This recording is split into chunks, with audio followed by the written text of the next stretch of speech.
Ezequiel, capítulo 16. Jerusalém, a cidade infiel. O Senhor falou comigo de novo. Ele disse: Homem mortal, mostre a Jerusalém as coisas nojentas que ela tem feito. Diga a Jerusalém que o Senhor Deus lhe diz o seguinte: Você nasceu na terra de Canaã. O seu pai era amorreu e a sua mãe era heteia. Quando você nasceu, ninguém cortou o cordão do seu umbigo, nem lhe deu banho, nem esfregou sal em você, nem a enrolou em panos. Ninguém teve dó bastante para lhe fazer qualquer uma dessas coisas. Quando você nasceu, ninguém gostava de você, e até o jogaram no mato. Então passei por perto e vi você rolando no seu próprio sangue. Embora você estivesse coberta de sangue, eu não deixei que morresse, e a fiz crescer como uma planta sadia. Você cresceu forte e alta e ficou moça. Os seus seios se formaram e os seus cabelos ficaram compridos, mas você estava nua. Quando passei de novo, vi que havia chegado o tempo de você amar.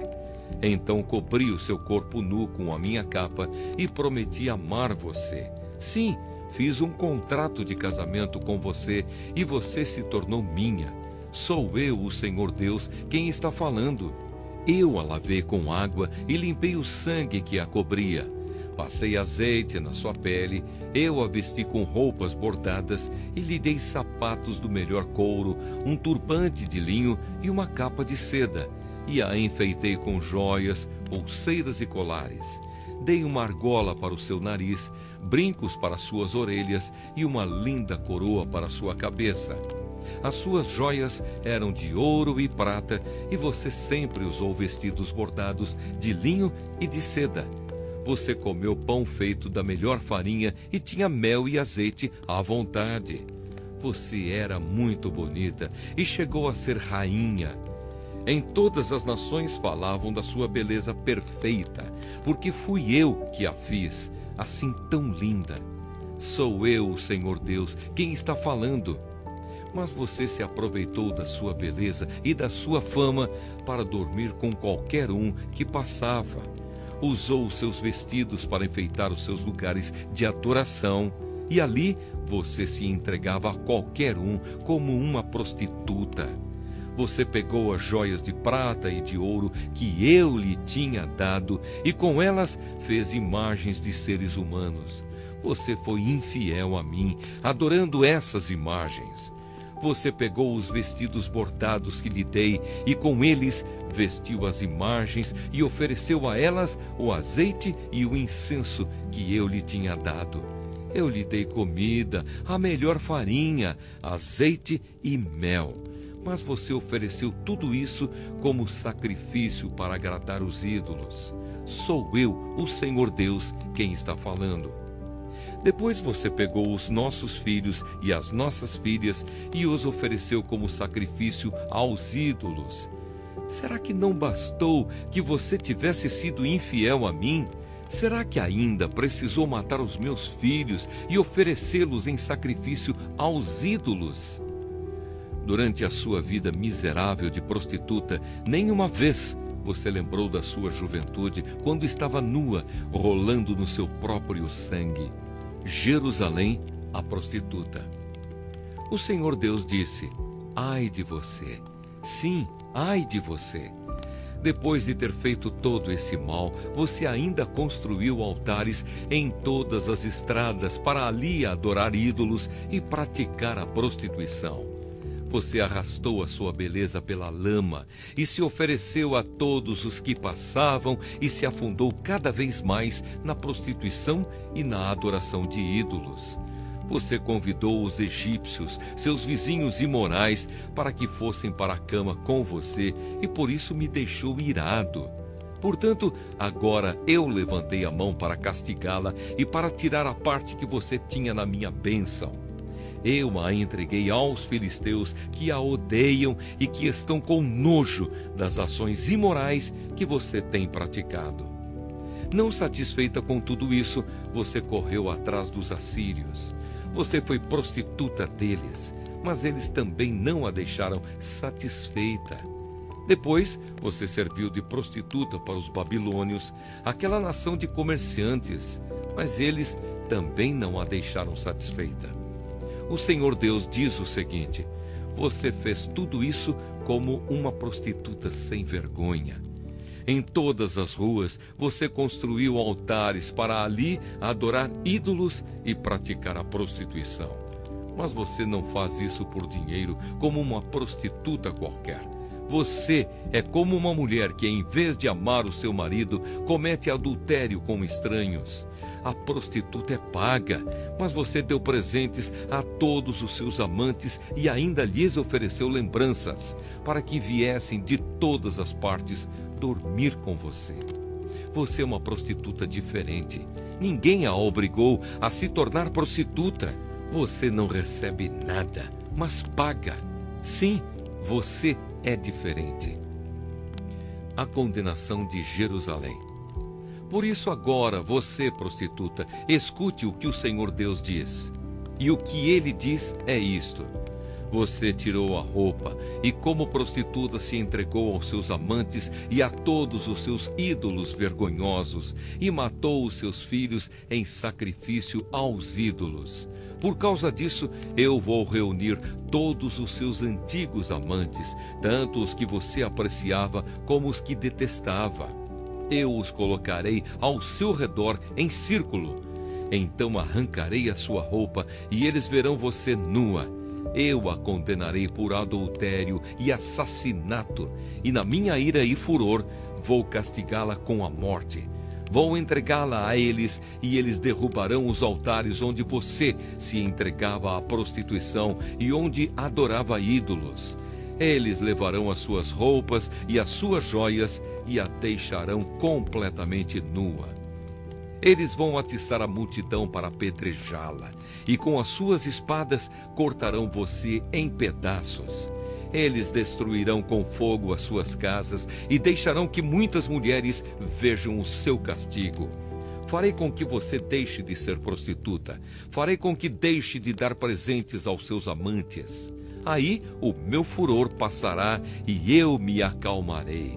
Não ficarei mais irado, não terei ciúmes. Você esqueceu como eu a tratei quando era moça e me deixou irado com todas as coisas que fez. Foi por isso que a fiz pagar por tudo. Por que é que, além de todas as coisas nojentas que você fez, ainda foi imoral? Eu, o Senhor Deus, falei.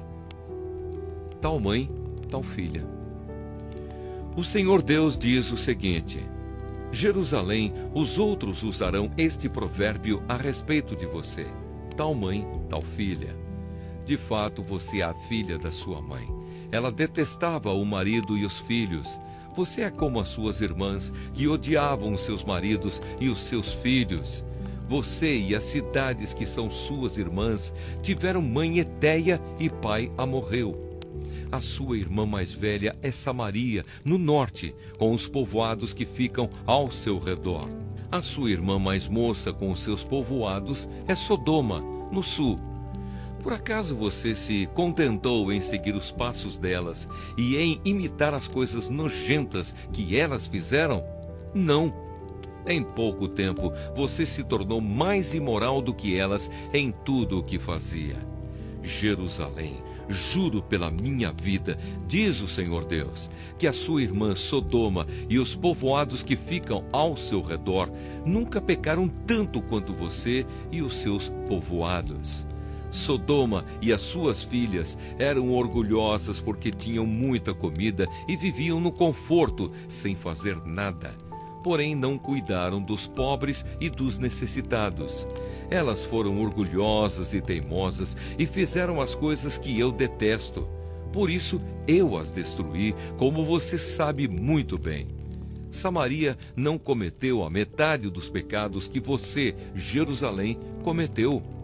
Você fez coisas ainda mais vergonhosas do que as suas irmãs Sodoma e Samaria fizeram.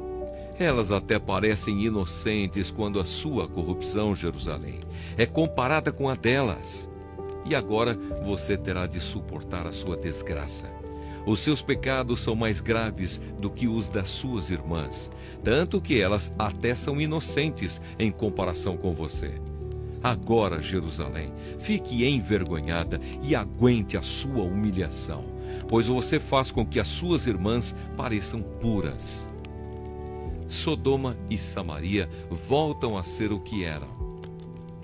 O Senhor Deus disse a Jerusalém: vou trazer progresso de novo para suas irmãs, para Sodoma e os povoados que ficam ao seu redor, e para Samaria e os seus povoados. Eu vou fazer com que você também prospere. Você terá vergonha de você mesma, e a sua desgraça mostrará às suas irmãs que elas estão em muito boas condições. De novo haverá progresso para elas, e você e os seus povoados também serão reconstruídos. No seu orgulho, você zombou de Sodoma antes de ser descoberto o mal que você fazia. Agora você se tornou igual a Sodoma. Zombam de você os edomitas, os filisteus e os seus outros vizinhos que a odeiam. Você precisa sofrer pelas coisas imorais e vergonhosas que fez. Eu, o Senhor, falei. Uma aliança para sempre. O Senhor Deus diz: Jerusalém, eu a tratarei como merece, pois você quebrou as suas promessas e não respeitou a aliança. Mas eu manterei a aliança que fiz com você na sua mocidade, e farei com você uma aliança que durará para sempre. Você lembrará do que fez e ficará envergonhada de receber de volta a sua irmã mais velha e a sua irmã mais moça. Eu as darei a você como se fossem filhas, embora isso não fizesse parte da nossa aliança. Renovarei a aliança que fiz com você, e você ficará sabendo que eu sou o Senhor. Eu perdoarei todas as coisas más que você fez. Porém, você lembrará delas e ficará envergonhada demais para dizer qualquer coisa. Eu, o Senhor Deus, falei. Ezequiel, capítulo 17. A comparação da parreira e das águias. O Senhor me disse o seguinte: homem mortal, faça para os israelitas uma comparação para que saibam o que eu, o Senhor Deus, estou dizendo. Era uma vez uma águia gigantesca de asas enormes, bem abertas, toda coberta de lindas penas. Ela voou para os montes Líbanos e quebrou a ponta de um cedro. Ela levou essa ponta para uma terra de negociantes e a deixou numa cidade de vendedores. Aí ela pegou na terra de Israel a muda de uma planta e a plantou numa terra boa, onde sempre havia água para fazê-la crescer. A planta cresceu e se tornou uma parreira baixa, mas esparramada. Os galhos se viraram para o lado da águia e as raízes cresceram bem fundas. A parreira tinha galhos e estava coberta de folhas. Havia outra águia gigantesca de asas enormes e muitas penas. A parreira virou as suas raízes e os seus galhos na direção da águia, esperando que ela lhe desse mais água do que havia no pomar onde estava plantada. Mas a parreira tinha sido plantada em terra boa e bem regada para que fosse uma ótima planta, coberta de folhas e que produzisse uvas. Agora eu, o Senhor Deus, pergunto: será que essa parreira vai crescer? Será que a primeira águia não vai arrancá-la pelas raízes, a apanhar as uvas e quebrar os ramos, deixando-os secar? Não será necessária muita força, nem uma nação poderosa para arrancá-la. Sim, ela está plantada, mas será que vai crescer? Será que não vai secar quando o vento leste a castigar? Será que não vai secar no pomar onde está plantada? A comparação é explicada. E o Senhor me disse: pergunte a esses rebeldes se entenderam o que essa comparação quer dizer. Diga-lhes que o rei da Babilônia veio a Jerusalém, pegou o rei e os seus oficiais e os levou para a Babilônia. Ele escolheu um homem da família do rei, fez um tratado com ele e o obrigou a jurar que lhe seria fiel. O rei da Babilônia também levou os homens importantes para evitar que a nação se levantasse outra vez e para ter certeza de que o tratado seria cumprido. Mas o rei de Judá se revoltou e enviou mensageiros ao Egito para conseguirem cavalos e um exército numeroso. Será que isso vai dar certo? E quem faz uma coisa dessas, será que vai escapar? Será que pode quebrar o tratado e escapar do castigo? Juro pela minha vida, diz o Senhor Deus, que esse rei morrerá na Babilônia, pois quebrou o juramento e o tratado que havia feito com o rei da Babilônia, que o pôs no trono. Nem o poderoso exército do rei do Egito seria capaz de ajudá-lo na guerra quando os babilônios construírem rampas e torres de ataque a fim de matar muita gente. Ele quebrou o juramento e o tratado que havia feito, e porque fez todas essas coisas, não escapará. O Senhor Deus diz: juro pela minha vida que eu castigarei o rei por ter quebrado o tratado que pelo meu nome ele jurou guardar. Estenderei uma rede de caçador e o pegarei nela. Eu o levarei à Babilônia e o castigarei ali, pois ele foi infiel a mim. Os seus melhores soldados serão mortos em batalha, e os que ficarem vivos serão espalhados em todas as direções. Aí vocês ficarão sabendo que eu, o Senhor, falei. Uma promessa de esperança. O Senhor Deus diz isto: tirarei a ponta de um cedro alto, cortarei um broto novo e o plantarei no monte elevado, no monte mais alto de Israel. Ele soltará galhos, produzirá sementes e se tornará um cedro muito lindo. Pássaros de todo tipo viverão ali e acharão abrigo na sua sombra. Todas as árvores dos campos ficarão sabendo que eu sou o Senhor. Eu derrubo as árvores altas e faço as árvores pequenas crescerem. Eu seco as árvores verdes e faço com que as árvores secas fiquem verdes de novo. Eu, o Senhor, falei. Eu cumprirei o que prometi. Ezequiel, capítulo 18. Cada um responde por si. O Senhor me disse o seguinte: por que será que na terra de Israel o povo vive repetindo o ditado que diz: os pais comeram uvas verdes, mas foram os dentes dos filhos que ficaram ásperos? Juro pela minha vida, diz o Senhor Deus, que vocês nunca mais repetirão esse ditado em Israel, pois a vida de todas as pessoas pertence a mim. Tanto a vida do pai quanto a vida do filho são minhas. A pessoa que pecar é que morrerá. Imaginem que exista um homem verdadeiramente bom, correto e honesto. Esse homem não adora os ídolos dos israelitas, nem come a carne dos sacrifícios oferecidos em templos proibidos. Ele não seduz mulheres casadas, nem tem relações com mulher durante as regras. Não engana, nem rouba ninguém. Devolve aquilo que lhe foi dado como garantia de empréstimo. Dá comida a quem tem fome e roupa a quem está nu. Quando empresta, não cobra juros altos. Recusa-se a fazer o mal e, em qualquer questão, as suas decisões são justas. Obedece aos meus mandamentos e guarda cuidadosamente as minhas leis. Esse homem é correto e viverá, diz o Senhor Deus. Imaginem também que esse homem tem um filho que rouba, mata e faz coisas que o pai nunca fez. Esse filho come a carne dos sacrifícios oferecidos em templos proibidos e seduz mulheres casadas. Engana os pobres, rouba e fica com aquilo que lhe foi dado como garantia de empréstimo. Ele vai a templos pagãos, adora ídolos nojentos e empresta dinheiro a juros altos. Será que ele vai viver? Não, não vai. Ele fez todas essas coisas vergonhosas e morrerá por causa delas. Esse filho será culpado da sua própria morte. Agora, imagine que, por sua vez, esse filho tem um filho. Esse filho vê todos os pecados que o pai cometeu, mas não segue o seu exemplo.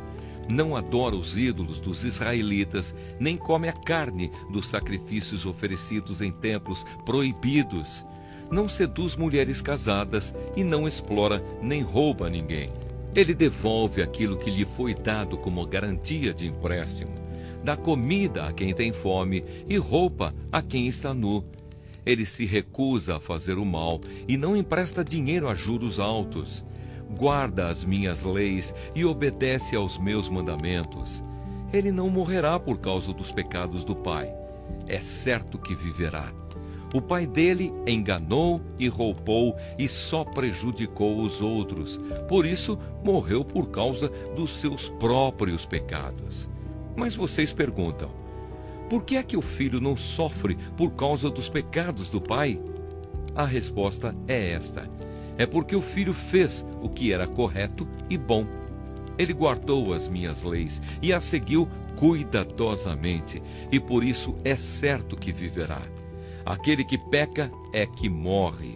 O filho não sofrerá por causa dos pecados do pai, nem o pai por causa dos pecados do filho. A pessoa boa será recompensada por fazer o bem, e a pessoa má sofrerá pelo mal que praticar. Se um homem mau parar de pecar, se guardar as minhas leis e se fizer o que é certo e bom, não morrerá. É certo que viverá. Todos os seus pecados serão perdoados e ele viverá porque fez o que é certo. Vocês pensam que eu gosto de ver um homem mau morrer? Pergunta o Senhor Deus. Não, eu gostaria mais de vê-lo arrepender-se e viver. Mas se um homem correto deixar de fazer o bem e começar a fazer todas as coisas más e vergonhosas que os homens maus fazem, será que ele vai continuar a viver? Não. Nenhuma das boas ações que ele praticou será lembrada. Ele morrerá por causa da sua infidelidade e dos seus pecados. Mas vocês dizem: o que o Senhor faz não está certo. Escutem aqui, israelitas. Vocês pensam que o meu modo de fazer as coisas não está certo? Pois o modo de vocês é que não está. Quando um homem direito para de fazer o bem e começa a fazer o mal, e então ele morre por causa do mal que praticou. Quando um homem mau para de pecar e faz o que é certo e bom, ele salvou a sua vida. Ele compreendeu o que estava fazendo e deixou de pecar. Por isso, é certo que ele não vai morrer, mas continuará a viver. E vocês, israelitas, dizem: o que o Senhor faz não está certo. Vocês pensam que o meu modo de fazer as coisas não está certo, não é? Pois é o modo de vocês que não está. Agora eu, o Senhor Deus, estou dizendo a vocês, israelitas, que vou julgar cada um pelo que tem feito. Arrependam-se de todo o mal que estão praticando e não deixem que os seus pecados os destruam. Abandonem todo o mal que vem fazendo e criem dentro de vocês mesmos um coração novo e uma mente nova. Israelitas, por que vocês querem morrer? Eu não quero que ninguém morra, diz o Senhor Deus. Portanto, parem de pecar e vivam.